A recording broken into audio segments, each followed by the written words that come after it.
we are going to look at a problem with using Hooke's law in a force analysis.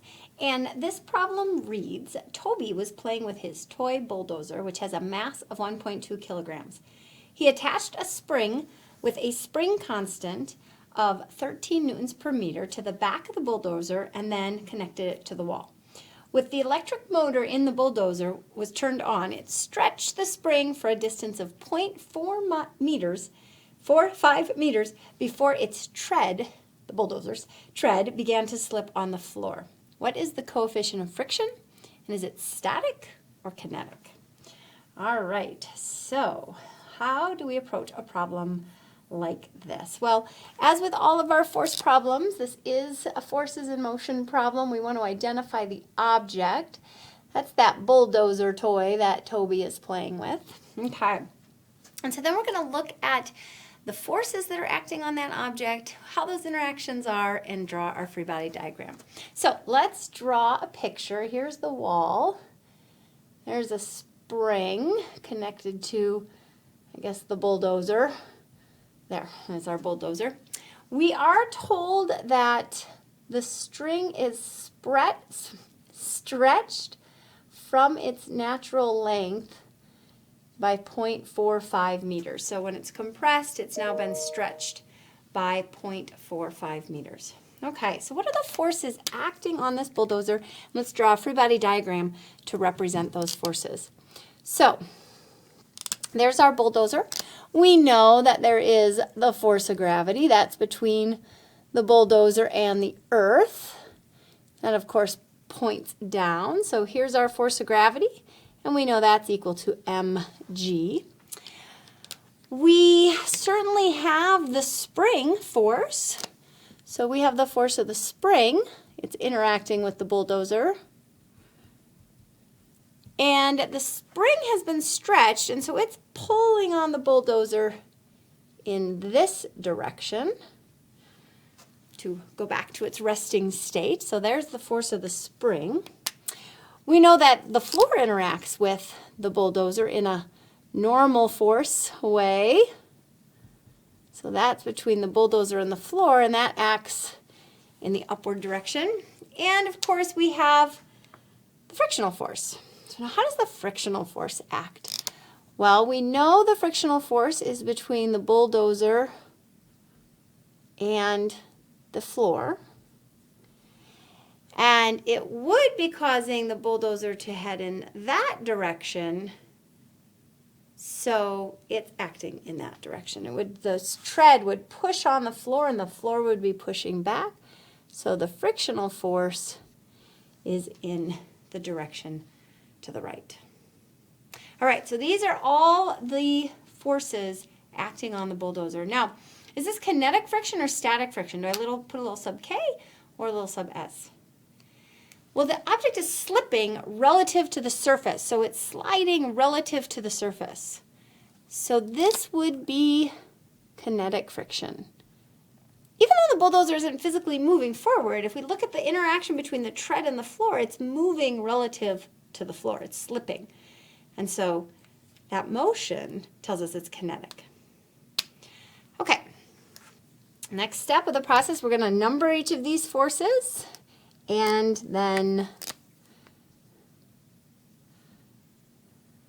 I forgot to label that one N. Separate them into horizontal and vertical forces. So force number 1 is the force of gravity. That's only acting vertically, and it's in the downward direction. Force number 2 is my frictional force.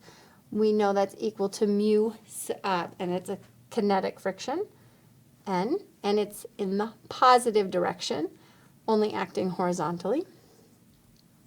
Force 3 is our normal force, acting only in the vertical direction. And force 4 is the force of the spring. It's acting in the negative direction, and we know that's minus K delta X, and only acting horizontally. All right, we next need to identify what the sum of the forces horizontal and the sum of the forces vertical equal. Well, this object isn't accelerating up and down, so we know the sum of the forces vertical is going to be 0, and it's also not accelerating to the right or to the left, So the sum of the forces horizontal will also be equal to 0. Now we're interested in this coefficient. That's the task in front of us today. So let's start with the horizontal direction. We have mu sub k times the normal force minus k delta x is going to equal 0. In order for us to answer this question, I need to know the normal force. I don't know mu sub k. That's what I want. K is given as the spring constant, and delta x is given in the problem. So I need to know n in order to solve for mu. So we have the normal force minus the force of gravity equals 0. This tells us that the normal force in this case equals our force of gravity. We're told the mass of that bulldozer is 1.2 newtons, I believe, or excuse me, kilograms. Let's go back and just double check that on my sheet here. 1.2, yep. So we have 1.2 times 9.8. And so that gives us a force of gravity of 11.76 newtons. All right, I need a little more space down here, so I'm going to move this equation up here. I'll just rewrite it to begin with. We have mu sub k times n minus k delta x is equal to 0. And I'm going to go ahead and solve for mu sub k, our coefficient. We have, I'll do it in a couple of steps so you can see. We first add k delta x to the right side, then divide by n. So the coefficient is equal to our spring constant times our change in length of that spring divided by our normal force. So when we go to put those values in, we have our spring constant of 13 times 0.45 all over 11.76, and we get a spring constant of 0.497. I'm sorry, we get a coefficient of friction of 0.497. All right, so recognizing our object, drawing a picture is always helpful.